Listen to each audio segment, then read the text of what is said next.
In the last episode I released on the Sumerians, we covered the Uruk period. At that time, the Sumerian city-states were ruled by high priests, governing from city temples. This episode will explore the next era of Sumerian history. This is the period that the first kings that we know of ruled, and the centre of government was not the temple but the palace. So, the Sumerians lived in Sumer in ancient Mesopotamia between and around the Euphrates and Tigris rivers, and the era of these first kings is known as the Early Dynastic Period, which began from around 3100 to 2700 BC. During this period, the Sumerian civilization was still divided into many city-states. There was a collapse of the Sumerian city-states at the end of the Uruk period at around 3000 BC, not long after the Bronze Age began. Around this time, the temple leaders lost their monopoly on power. During the recovery, new opportunities emerged in trade and commerce. Some benefited and became rich and powerful, while most did not. This led to a new social order, a new class system based on wealth and power, as opposed to temple hierarchy. Why did kings appear?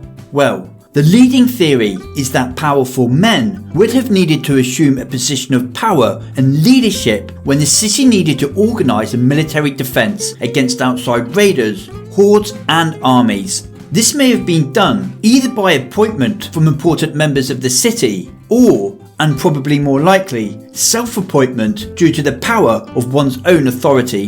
The more wealthy a city became, the more attractive it became to outside forces wanting to take that wealth. And the more often the city needed to defend itself, the more often it needed that position of leadership. This new leader soon had the authority to tax the population, for the defence of the city of course, but it wasn't long before most of the city's interests were in his hands, such as military campaigns, city construction projects, and even justice. This position would eventually become not just a permanent role, but an inherited one. The term for king in ancient Sumer was Lugal, which roughly translates to the big man. The responsibilities of the Lugal consisted of planning and executing military campaigns, levying taxes, appointing city officials, choosing a suitable queen and producing an heir, forging alliances, planning and implementing building programs, as well as performing rituals to appease the gods.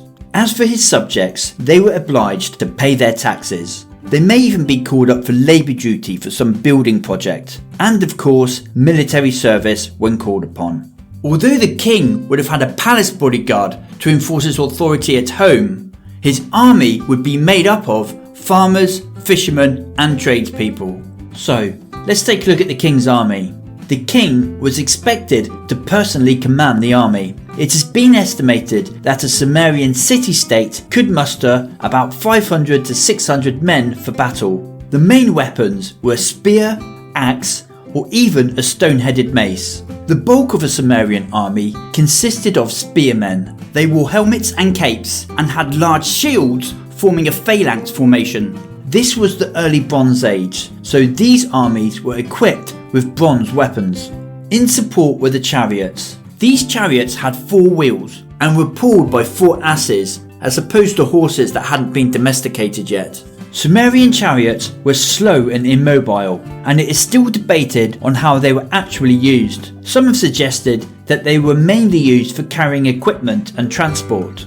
Others have theorised that they were used to crash through the enemy ranks, and that the charioteers used spears and javelins. Conflicts between the Sumerian city-states were common during the early dynastic period, normally ignited by royal ambition or some boundary dispute. As a result, there was a complex series of ever-changing allegiances and rivalries throughout the Sumerian political landscape.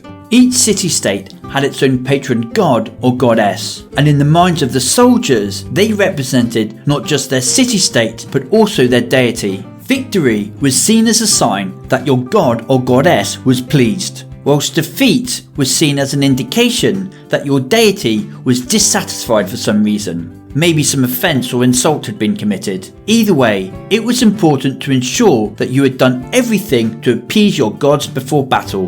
The Early Dynastic Period saw the first kings that we know of in history, and apart from a few exceptions, kingship became the standard government in the ancient world, and would remain so long after that. Thank you for watching, and if you like my content, don't forget to leave a comment, like, share and subscribe. Have a great day.